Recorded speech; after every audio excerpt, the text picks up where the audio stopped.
as a gag, she doesn't quite get the results she was expecting, and then she goes on this year-long journey to sort of figure out how to live her best life in middle life.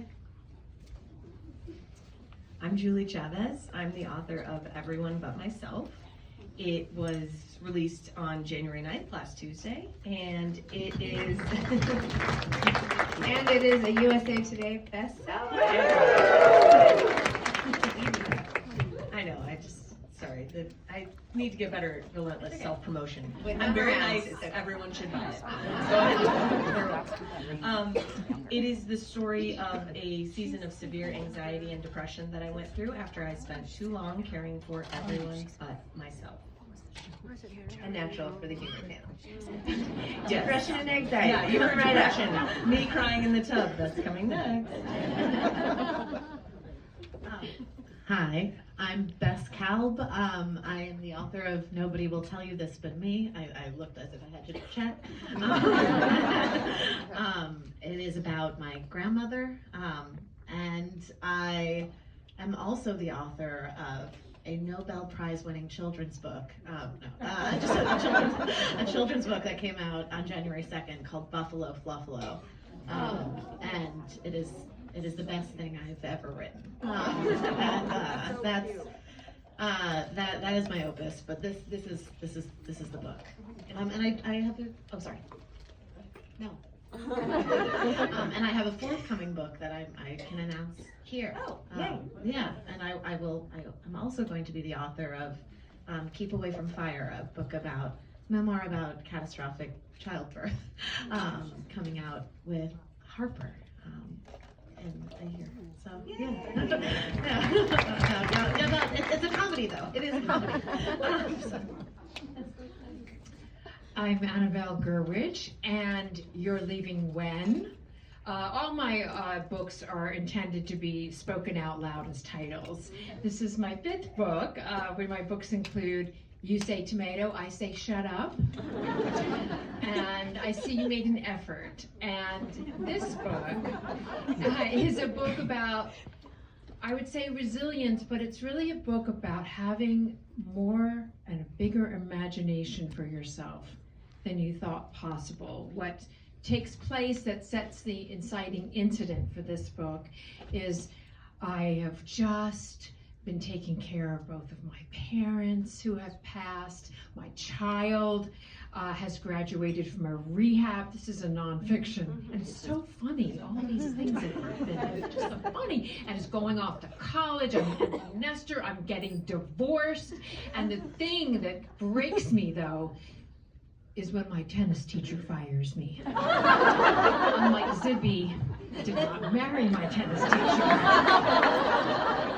I got banned from the public tennis courts in Van Nuys. Yes.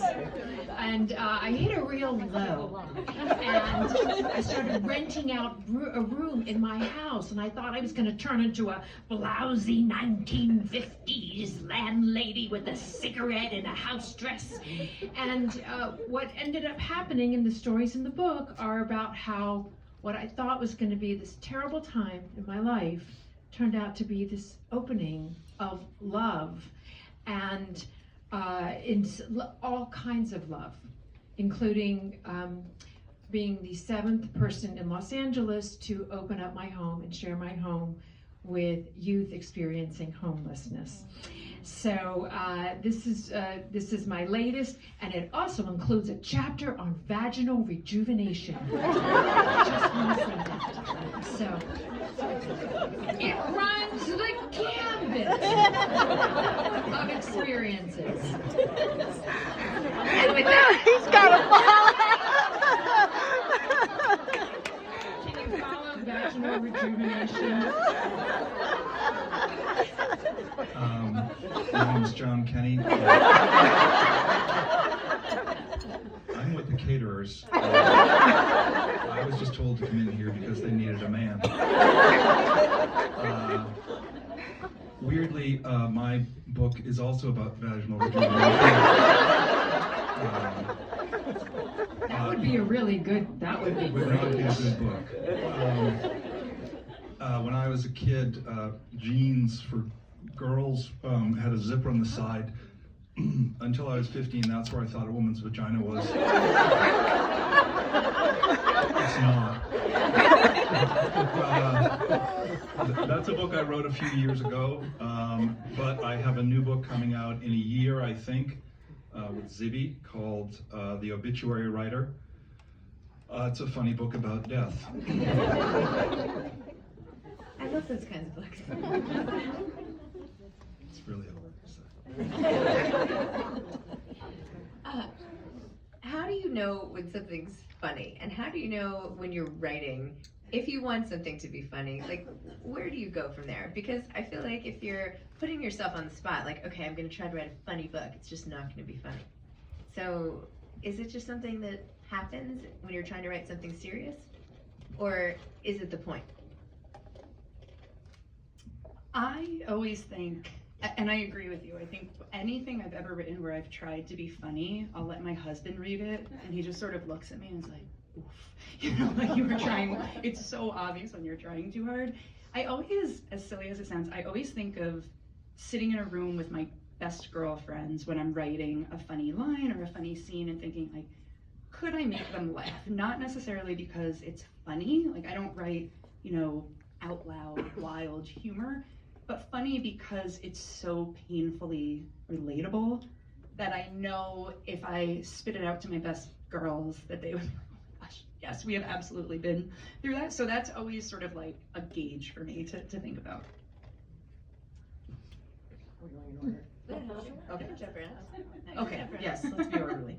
I think I tend to write like I talk, and there's nothing that makes me happier than making people laugh. And my kids are super funny, and my husband is also funny, so I definitely use that as a bar, and they are not shy about telling me when it was not funny, or when I'm being cringe, which is also a joy when you have teenagers. And you're like, I taught you to use the potty, so you're not allowed to tell me that I'm cringy. So that's what's happening here.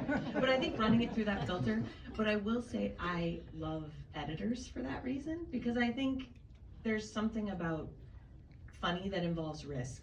And so you just try it, and sometimes it lands and sometimes it doesn't, but I guess just not being afraid to embarrass myself. Yeah. Yes, yes. I'm like, what an interesting conversation. So it is a nightmare that I'm here because this is not supposed to be funny. I desperately was trying to write a serious book. Maybe people have read it. This is a book about the death of a woman who raised me, of my grandmother. And I wrote it on the side from my job as a professional comedy writer. I wrote for 8 years at Jimmy Kimmel Live. I wrote this at my desk after hours and in Airbnbs where I felt like a financial gun to my head that I had to write because I was paying hundreds of dollars to be there. And so I wrote it truly while I was a comedy writer as like this outlet for, but there's this pathos and something very dark. And so I go on book tours and people are like, I was laughing the whole time. And I'm like, oh.